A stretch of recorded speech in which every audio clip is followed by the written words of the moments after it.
Coach, just a quick comment, if you could, to her first, and I got a few questions for the players. Yeah, obviously, really, I think bitterly disappointed with the outcome of the game. But I am very, very happy for our team. I love this team a lot. I thought they did a lot of really neat things this year, and I thought that they did a lot of good stuff, and I love them a lot, and I know they love each other a lot. So obviously, I think a lot of the hurt for me is for them because, it's each team is a one-year lifespan, right? The next team, the next year is never the same, and we're going to not have some guys that have been, fixtures here. It's, some guys that I don't know what Maryville football looks like without them, quite frankly, because I've never experienced it without them.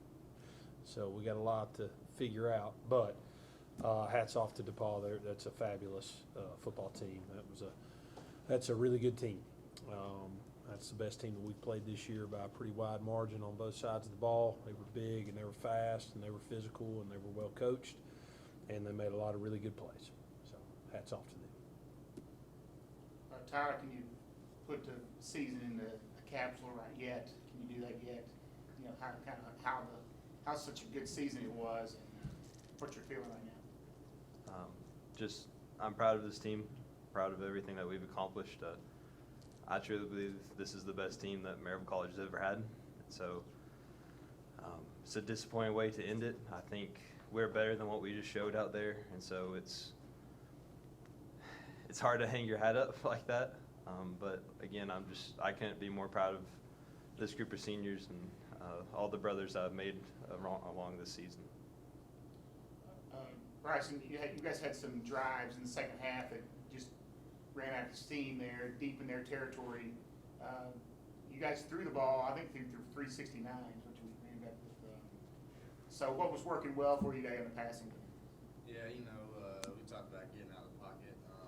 Their D-line was really big. But yeah, we talked about all week just trying to get out of the pocket, just making plays downfield, and they did a great job of containing. And that was that. You yourself, you talk about the season. Can you look back and all that you accomplished this season?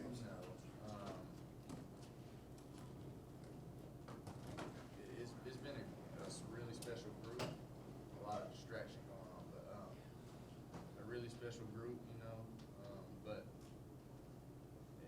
just so proud of these guys. We worked hard for so long. Like Tyler said, a disappointing way to end it, but everybody came in to work each and every day, Monday, Tuesday, Thursday, workouts, you know what I'm saying? So this game doesn't define us at all, so, but yeah, a lot going on. Tyler, talk about what you had to do down the stretch. Every game was a championship game. You had to win all these games, and how you guys just kept stacking wins, to get here. And, just talk about the defensive season you guys had. Incredible defensive season as well. I mean, yeah, we have a lot of really good players on defense. We knew every time we went out there, we were playing for a championship, like you said. Is win or go home, basically, especially when we wanted to win a conference championship and pursue a national championship, like Coach Fox always says, and came up short today. But like I said, I couldn't be more proud of us. Our defense has put up a lot. This is the most points we've let up. It was just uncharacteristic of us. We miss a lot of tackles that we usually make, and when those things happen, this is usually the outcome of the game. So, like I said, just a disappointing way to end the year off. Coach, your thoughts on the game? Just Yeah, I thought that they have a really good football team. I thought that their line of scrimmage on both sides of the ball was really good. I thought that they did a good job within their schemes. I thought their quarterback was really, really good. I mean, he's really good. And the only other guy I've seen get out of tackles and run around like that's ours. So I felt like everybody else today, which was not fun. Now I know why everybody gets so pissed. So I felt like everybody else. But they've got a really good team. I think that when you play in Thanksgiving, after Thanksgiving and beyond, everybody's good. Everybody's good. And so, you know, the margins are really thin, and, you know, we talked about trying to – I think this was the first game that we've played this year where we did not play probably great complementary football, meaning we have a touchdown and a stop and stops and at least drives and flip the field. And I thought we'd done a good job all year of playing complementary football.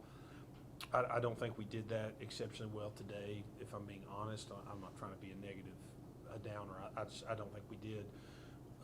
But they had a lot to do with that, right? Let's call it what it is. They had a lot to do with that. So, you know, we found some things that worked. I wish we probably would have made a commitment to trying to throw it and get outside the pocket earlier in the first half, and we still had some juice left and still had some time. But you know, we just didn't get it done today, and so that's the way it goes. You know, they've got a good team, and they broke some long runs and some stuff that we hadn't seen happen before, and they made the plays, and that's kind of the way it goes. Can you, just last question here, can you sum up kind of all the things that, you know, the successes you've had this season? You get the 9 wins, you Yeah, got the you know, conference championship. You know, I was going into the year, I felt like this had a chance to be a really good team. I felt like it had a chance to be a special team. And I hope that all the guys that are on the team realize that I've told them this for the last 3 weeks, and I'll tell them again for as long as I can, that they're going to have – today's a great example, man. Today's a great example. They're going to have ebbs and flows and goods and bad, and things are going to happen in their life for a long time, right, for the rest of their life. That's the nature of a broken, fallen world. But I hope they remember the things that they've learned in our program as they played here. I hope they understood and they can keep the main thing, that in whatever they do, that they can try to fulfill the vision we have and try to pursue Christ and pursue a degree, pursue the conference championship, pursue the national championship, and that's lofty and that's hard. And there's no guarantee you're going to win. But I hope they all remember that when things are hard and they're struggling, that there was a time in their life when they were really freaking special. And they need to look back in the year 2024, they were really special. So they can be special again. And I hope that'll carry them through. So. Tyler, I do have one question for you.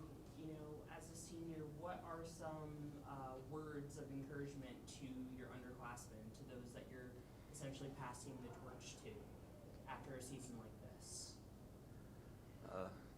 Just keep up the hard work. I mean, I think us seniors have done a great job of creating a culture where we come in and do all the things that Coach Fox is telling us to do, where it's go to class, go to workouts, come to practice, listen to your coaches. And I think if you continue to build on those things and continue that culture, Maryville College will become a program that's respected in the country, not just within the USA South or the SAA. Next year, it will become a powerhouse within the Division III. Very good. And Bryson, as a rising senior, what are you gonna maybe tell the incoming freshmen working with you on the field?